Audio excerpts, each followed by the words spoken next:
आप सभी का एक बार फिर से स्वागत है साहित्य सोपान के YouTube चैनल पर। आज हम भीष्म साहनी द्वारा रचित एक बहुत ही रोचक कहानी चीफ की दावत के बारे में अध्ययन करेंगे। इस कहानी के मुख्य पात्र हैं मिस्टर सामनाथ, उनकी पत्नी, उनकी माँ और मिस्टर सामनाथ के कार्यालय के ऑफिस के जो साहब हैं और उनकी पत्नी और अन्य मेहमान। आइए मूल कहानी शुरुआत करते हैं। आज मिस्टर सामनाथ के घर चीफ की दावत थी। सामनाथ और उनकी पत्नी को पसीना पोंछने की फुर्सत न थी। पत्नी ड्रेसिंग गाउन पहने, उलझे हुए बालों का जूड़ा बनाए, मुंह पर फैली सुर्खी और पाउडर को मले और मिस्टर सामनाथ सिगरेट पर सिगरेट फूंकते, चीज़ों को फेहरिस्त हाथ में थामे एक कमरे से दूसरे कमरे में आ जा रहे थे। आखिर 5 बजते बजते तैयारी मुकम्मल होने लगी। कुर्सियाँ, मेज, तिपाइयाँ, नैपकिन, फूल सब बरामदे में पहुँच गए। ड्रिंक का इंतजाम बैठक में ही कर दिया गया। अब घर का फालतू सामान अलमारियों के पीछे और पलंगों के नीचे छिपाया जाने लगा। तभी सामनाथ के सामने सहसा एक अड़चन खड़ी हो गई। माँ का क्या होगा? इस बात की ओर न उनका और न उनकी कुशल गृहिणी का ध्यान गया था। मिस्टर सामनाथ श्रीमती की ओर घूमकर अंग्रेजी में बोले, माँ का क्या होगा? श्रीमती काम करते करते ठहर गई और थोड़ी देर तक सोचने के बाद बोली, इन्हें पिछवाड़े इनकी सहेली के घर भेज दो, रात भर बेशक वही रहे, कल आ जाए। सामनाथ सिगरेट मुंह में रखे सिकुड़ी आंखों से श्रीमती के चेहरे की ओर देखते हुए पल भर सोचते रहे, फिर सिर हिलाकर बोले, नहीं, मैं नहीं चाहता कि उस बुढ़िया का आना जाना यहाँ फिर से शुरू हो। पहले ही बड़ी मुश्किल से बंद किया था। माँ से कहें कि जल्दी ही खाना खा के शाम को ही अपनी कोठरी में चली जाए। मेहमान कहीं 8 बजे आएंगे, इससे पहले ही अपने काम से निपट ले। सुझाव ठीक था, दोनों को पसंद आया, मगर फिर सहसा श्रीमती बोल उठी, जो वह सो गई और नींद में खर्राटे लेने लगी तो साथ ही तो बरामदा है जहाँ लोग खाना खाएंगे, तो इन्हें कह देंगे कि अंदर से दरवाज़ा बंद कर लें, मैं बाहर से ताला लगा दूंगा, या माँ को कह देता हूँ कि अंदर जाकर सोए नहीं, बैठी रहे, और क्या। और जो सो गई तो डिनर का क्या मालूम कब तक चले, 11 बजे तो तुम ड्रिंक ही करते रहते हो। सामनाथ कुछ खींच उठे, हाथ झटकते हुए बोले, अच्छी भली यह भाई के पास जा रही थी, तुमने यूं ही खुद अच्छा बनने के बीच में टांग अड़ा दी। वाह, तुम माँ और बेटे की बातों में मैं क्यों बुरी बनूं? तुम जानो और वह जाने। मिस्टर सामनाथ चुप रहे। यह मौका बहस का न था, समस्या का हल ढूंढने का था। उन्होंने घूमकर माँ की कोठरी की ओर देखा। कोठरी का दरवाज़ा बरामदे में खुलता था। बरामदे की ओर देखते हुए झट से बोले, मैंने सोच लिया है। और उन्हीं कदमों माँ की कोठरी के बाहर जा खड़े हुए। माँ दीवार के साथ एक चौकी पर बैठी दुपट्टे से मुंह से लपेटे माला जप रही थी। सुबह से तैयारी होती देखते हुए माँ का भी दिल धड़क रहा था। बेटे के दफ्तर का बड़ा साहब घर पर आ रहा है, सारा काम सुबह से चल जाए। माँ, आज तुम खाना जल्दी खा लेना, मेहमान लोग 7:30 बजे आएंगे। माँ ने धीरे से मुंह पर से दुपट्टा हटाया और बेटे को देखते हुए कहा, आज मुझे खाना नहीं खाना है बेटा, तुम तो जानते हो मांस मछली बने तो मैं कुछ नहीं खाती। जो जैसे भी हो अपने काम से जल्दी निपट लेना। अच्छा बेटा। और माँ, हम लोग पहले बैठक में बैठेंगे, उतनी देर तुम यहाँ बरामदे में बैठना, फिर जब हम यहाँ आ जाएं तो तुम गुसल खाने के रास्ते बैठक में चली जाना। माँ अवाक यानी बिना बोले बेटे का चेहरा देखने लगी, फिर धीरे से बोली, अच्छा बेटा। और माँ, आज जल्दी सो नहीं जाना, तुम्हारे खर्राटों की आवाज़ दूर तक जाती है। माँ लज्जित से आवाज़ में बोली, क्या करूँ बेटा, मेरे बस की बात नहीं है, जब से बीमारी से उठी हूँ नाक से सांस नहीं ले सकती। मिस्टर सामनाथ ने इंतजाम तो कर दिया, फिर भी उनकी उधेड़ बुन खत्म नहीं हुई। जो चीफ अचानक उधर आ निकला तो 8-10 मेहमान होंगे, देसी अफसर, उनकी स्त्रियां होंगी, कोई भी गुसलखाने की तरफ जा सकता है। क्षोभ और क्रोध में वह झुंझलाने लगे। एक कुर्सी को उठाकर बरामदे में कोठरी के बाहर रखते हुए बोले, आओ माँ, इस पर जरा बैठो तो। माँ माला संभालती पल्ला ठीक करती उठी और धीरे से कुर्सी पर आकर बैठ गई। यूँ नहीं माँ, टांगे ऊपर चढ़ाकर नहीं बैठते, यह खाट नहीं है। माँ ने टांगे नीचे उतार ली। और खुदा के वास्ते नंगे पांव नहीं घूमना, न ही वह खड़ाऊ पहनकर सामने आना। किसी दिन तुम्हारी यह खड़ाऊ उठाकर मैं बाहर फेंक दूंगा। माँ चुप रही। कपड़े कौन से पहनोगी माँ? जो हैं वही पहनूंगी बेटा, जो कहो पहन लूँ। मिस्टर सामनाथ सिगरेट मुंह में रखे फिर अधखुली आंखों से माँ की ओर देखने लगे और माँ के कपड़ों की सोचने लगे। सामनाथ हर बात में तरतीब चाहते थे, यानी बहुत सही चाहते थे। घर का सब संचालन उनके अपने हाथ में था।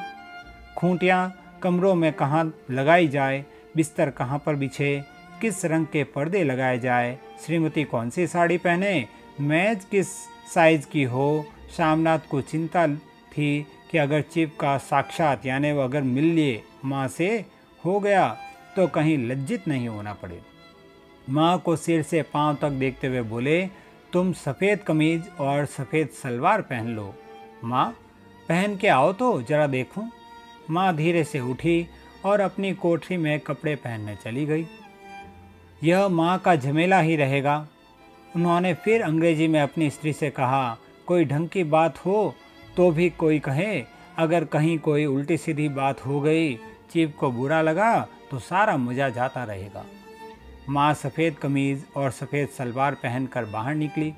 छोटा सा कद, सफ़ेद कपड़ों में लिपटा, छोटा सा सूखा हुआ शरीर, धुंधली आँखें, केवल सिर के आधे झड़े हुए बाल पल्ले की ओट में छिप पाए थे। पहले से कुछ ही कम कुरूप नजर आ रही थी। चलो ठीक है, कोई चूड़ियाँ वूड़ियाँ तो हो तो वह भी पहन लो, कोई हर्ज नहीं। चूड़ियाँ कहाँ से लाऊं बेटा, तुम तो जानते हो सब जेवर तुम्हारी पढ़ाई में बिक गए। यह वाक्य सामनाथ को तीर की तरह लगा। तिनक कर बोले, यह कौन सा राग छेड़ दिया माँ, सीधा कह दो नहीं है जेवर, बस। इससे पढ़ाई वढ़ाई का क्या ताल्लुक? जो जेवर बिका तो कुछ बनकर ही आया हूँ, निरा लंडूरा तो नहीं लौट कर आया। जितना दिया था उससे दुगना ले लेना। मेरी जीभ जल जाए बेटा, तुमसे जेवर लूंगी। मेरे मुंह से यूं ही निकल गया, जो होते तो लाख बार पहनती। 5:30 बज चुके थे। अभी मिस्टर सामनाथ को खुद भी नहा धोकर तैयार होना था। श्रीमती कब की अपने कमरे में जा चुकी थी। सामनाथ जाते हुए एक बार फिर माँ को सलाह देकर गए। माँ, रोज की तरह गुमसुम बन के नहीं बैठी रहना। अगर साहब इधर आ निकले और कोई बात पूछे तो ठीक तरह से बात का जवाब देना। मैं न पढ़ी न लिखी बेटा, मैं क्या बात करूँगी। तुम कह देना माँ अनपढ़ है, कुछ जानती समझती नहीं, वह नहीं पूछेगा। 7 बजते बजते माँ का दिल धक धक करने लगा। अगर चीफ सामने आ गया और उसने कुछ पूछा तो वह क्या जवाब देगी। अंग्रेज को तो दूर से ही देखकर घबरा उठती थी, यह तो अमेरिकी है। न मालूम क्या पूछे, मैं क्या कहूँगी। माँ का जी चाहा कि चुपचाप पिछवाड़े विधवा सहेली के घर चली जाए, मगर बेटे के हुक्म को कैसे टाल सकती थी। चुपचाप कुर्सी पर से टांगे लटकाए वहीं बैठी रही। एक कामयाब पार्टी वह है जिसमें ड्रिंक कामयाबी से चल जाए। सामनाथ की पार्टी सफलता के शिखर चूमने लगी। वार्तालाप उसी रो में बह रहा था जिस रो में गिलास भरे जा रहे थे। कहीं कोई रुकावट न थी, कोई अड़चन न थी। साहब को विस्की पसंद आई थी, मैम साहब को पर्दे पसंद आए थे, सोफ़ा कवर का डिज़ाइन पसंद आया था, कमरे की सजावट पसंद आई थी। इससे बढ़कर क्या चाहिए। साहब तो ड्रिंक को दूसरे दौर में ही चुटकुले और कहानियाँ कहने लग गए थे। दफ्तर में जितना रौब रखते थे, यहाँ पर उतने ही दोस्त परवर हो रहे थे। और उनकी स्त्री काला गाउन पहने गले में सफ़ेद मोतियों का हार, सेंट और पाउडर की महक से ओतप्रोत कमरे में बैठी सभी देसी स्त्रियों की आराधना का केंद्र बनी हुई थी। बात बात पर हंसती, बात बात पर सिर हिलाती और सामनाथ की स्त्री से तो ऐसे बातें कर रही थी जैसे उनकी पुरानी सही हो। और इसी रो पीते पिलाते 10:30 बज गए। वक्त गुजरते पता ही न चला। आखिर सब लोग अपने अपने गिलास में से आखिरी घूंट पीकर खाना खाने के लिए उठे और बैठक से बाहर निकले। आगे आगे शामनाथ रास्ता दिखाते हुए, पीछे चीफ और दूसरे मेहमान। बरामदे में पहुंचते ही शामनाथ सहसा ठिठक गए, रुक गए। जो दृश्य उन्होंने देखा उससे उनकी टांगें लड़खड़ा गई और क्षण भर में सारा नशा हिरण होने लगा। बरामदे में ऐन कोठरी के बाहर माँ अपनी कुर्सी पर ज्यों की त्यों बैठी थी, मगर दोनों पांव कुर्सी की सीट पर रखे हुए और सिर दाएं से बाएं और बाएं से दाएं झूल रहा था और मुंह में से लगातार गहरे खर्राटों की आवाज़ें आ रही थी। जब सिर कुछ देर के लिए टेढ़ा होकर एक तरफ को थम जाता तो खर्राटे और भी गहरे हो उठते और फिर जब झटके से नींद टूटती तो फिर सिर दाएं से बाएं झूलने लगता। पल्ला सिर पर से खिसक आया था और माँ के झरे हुए बाल आधे गंजे सिर पर अस्त व्यस्त बिखर रहे थे। देखते ही शामनाथ क्रुद्ध हो उठे। जी चाहा कि माँ को धक्का देकर उठा दे और उन्हें कोठरी में धकेल दे, मगर ऐसा करना संभव न था। चीफ और बाकी मेहमान पास खड़े थे। माँ को देखते ही देसी अफसरों की कुछ स्त्रियां हंस दी कि इतने में चीफ ने धीरे से कहा, पुअर डियर। माँ हड़बड़ा के उठ बैठी। सामने खड़े इतने लोगों को देखकर ऐसी घबराई कि कुछ कहते न बना। झट से पल्ला सिर पर रखते हुए खड़ी हो गई और जमीन को देखने लगी। उनके पांव लड़खड़ाने लगे और हाथों की उंगलियां थर-थर कांपने लगी। माँ, तुम जाके सो जाओ। तुम क्यों इतनी देर तक जाग रही थी? और खिसियाई हुई नज़रों से शामनाथ चीफ के मुंह की ओर देखने लगे। चीफ के चेहरे पर मुस्कुराहट थी। वह वहीं खड़े खड़े बोले, नमस्ते। माँ ने झिझकते हुए अपने में सिमटते हुए दोनों हाथ जोड़े, मगर एक हाथ दुपट्टे के अंदर माला को पकड़े हुए था, दूसरा बाहर। ठीक तरह से नमस्ते भी न कर पाई। शामनाथ इस पर भी खिन्न हो उठे। इतने में चीफ ने अपना दायां हाथ मिलाने के लिए माँ के आगे किया। माँ और भी घबरा उठी। माँ, हाथ मिलाओ। पर हाथ कैसे मिलाती? दाएं हाथ में तो माला थी। घबराहट में माँ ने बायां हाथ ही साहब के दाएं हाथ में रख दिया। शामनाथ दिल ही दिल में जल उठे। देसी अफसरों की स्त्रियां खिलखिलाकर हंस पड़ी। यूँ नहीं माँ, तुम तो जानती हो दायां हाथ मिलाया जाता है, दायां हाथ मिलाओ। मगर तब तक चीफ माँ का बायां हाथ ही बार बार हिलाकर कह रहे थे, हाउ डू यू डू। कहो माँ, मैं ठीक हूँ, खैरियत से हूँ। माँ कुछ बड़बड़ाई। माँ कहती है, मैं ठीक हूँ। कहो माँ, हाउ डू यू डू। माँ धीरे से सकुचाते हुए बोली, हो डू डू। एक बार फिर कहा उठा। वातावरण हल्का होने लगा। साहब ने स्थिति संभाल ली थी। लोग हंसने चहकने लगे थे। शामनाथ के मन का क्षोभ भी कुछ कुछ कम होने लगा था। साहब अपने हाथ में माँ का हाथ अब भी पकड़े हुए थे और माँ सिकुड़ी जा रही थी। साहब के मुंह से शराब की बू आ रही थी। शामनाथ अंग्रेजी में बोले, मेरी माँ गांव की रहने वाली है, उम्र भर गांव में ही रही है, इसलिए आपसे लजाती है। साहब इस पर खुश नजर आए, बोले, सच? मुझे गांव के लोग बहुत पसंद है। तब तो तुम्हारी माँ गांव के गीत और नाच भी जानती होगी। चीफ खुशी से सिर हिलाते हुए माँ को टकटकी बांधे देखने लगे। माँ, साहब कहते हैं कि कोई गाना सुनाओ, कोई पुराना गीत, तुम्हें तो कितने ही याद होंगे। माँ धीरे से बोली, मैं क्या गाऊंगी बेटा, मैंने कब गाया है। वाह माँ, मेहमानों का कहा भी कोई टालता है। साहब ने इतना रीझ से कहा है, नहीं गाओगी तो साहब बुरा मानेंगे। मैं क्या गाऊं बेटा, मुझे क्या आता है। वाह, कोई बढ़िया टप्पे सुना दो, 2 पत्तर अनारा दे। देसी अफसर और उनकी स्त्रियों ने इस सुझाव पर तालियां पीटी। माँ कभी दीन दृष्टि से बेटे के चेहरे को देखती, कभी पास खड़ी बहू के चेहरे को। इतने में बेटे ने गंभीर आदेश भरे लिहाज में कहा, माँ। इसके बाद हाँ या ना का सवाल ही नहीं उठता था। माँ बैठ गई और क्षीण, दुर्बल, लरसती आवाज में एक पुराना विवाह का गीत गाने लगी। हरियाणी माए, हरियाणी भेणे, हरिया ते भागी भरिया है। देसी स्त्रियां खिलखिला के हंस उठी। 3 पंक्तियां गा के माँ चुप हो गई। बरामदा तालियों से गूंज उठा। साहब तालियां पीटना बंद ही न करते थे। सामनाथ की खीज प्रसन्नता और गर्व में बदल उठी थी। माँ ने पार्टी में नया रंग भर दिया था। तालियां थमने पर साहब बोले, पंजाब के गांवों की दस्तकारी क्या है?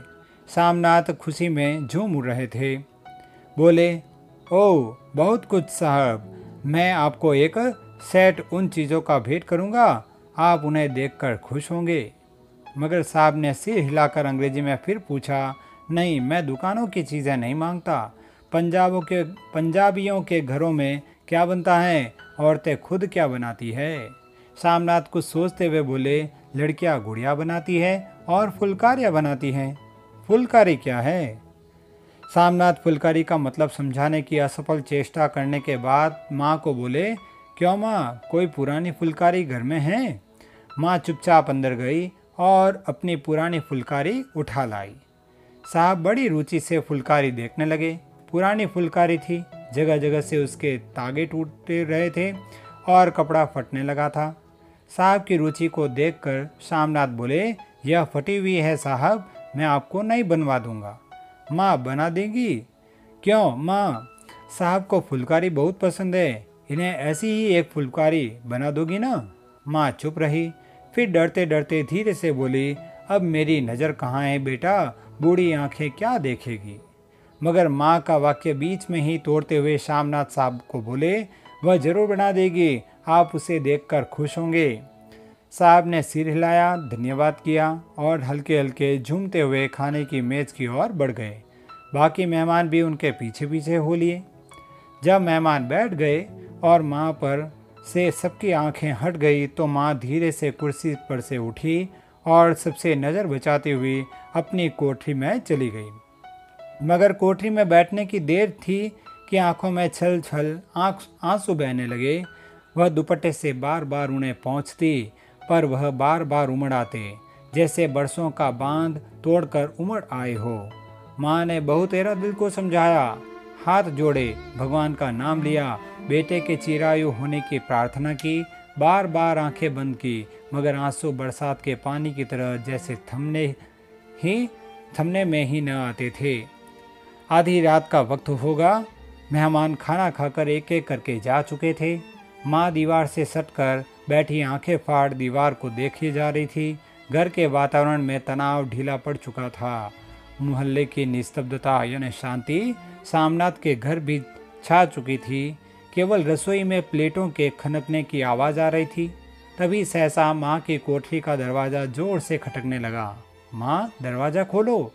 माँ का दिल बैठ गया, हड़बड़ाकर उठ बैठी। क्या मुझसे फिर कोई भूल हो गई? माँ कितनी देर से अपने आप को कोस रही थी कि क्यों उन्हें नींद आ गई, क्यों वह ऊँघने लगी थी। क्या बेटे ने अभी तक क्षमा नहीं किया? माँ उठी और कांपते हाथों से दरवाज़ा खोल दिया। दरवाज़ा खुलते ही सामना झूमते हुए आगे बढ़ाए और माँ को आलिंगन में भर लिया, गले लगा लिया।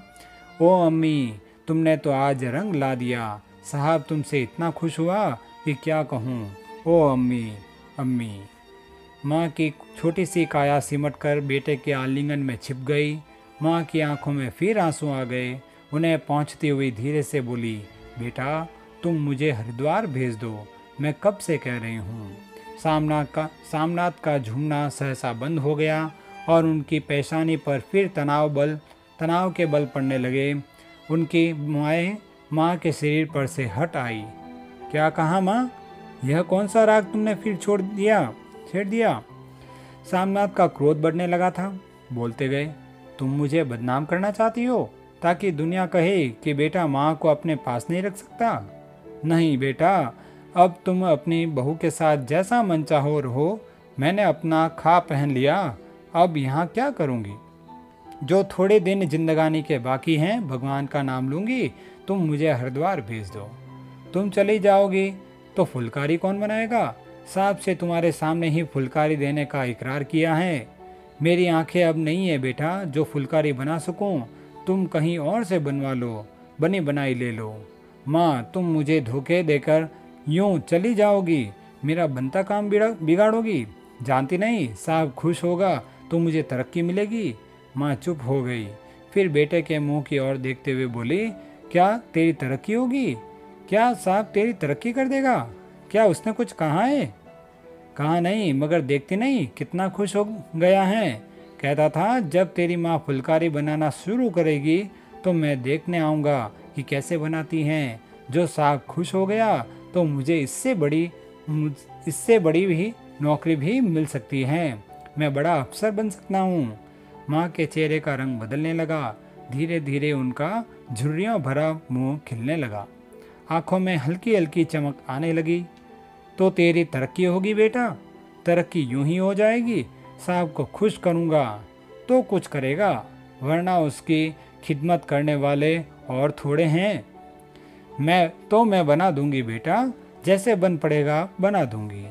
और माँ दिल ही दिल में फिर बेटे के उज्जवल भविष्य की कामना करने लगी। और मिस्टर सामनाथ, अब सो जाओ, माँ कहते हुए तनिक लड़खड़ाते हुए अपने कमरे की ओर घूम गए। और इस कहानी का अंत यहीं पर होता है। तो इस वीडियो में हम इस कहानी के बारे में ही चर्चा करेंगे।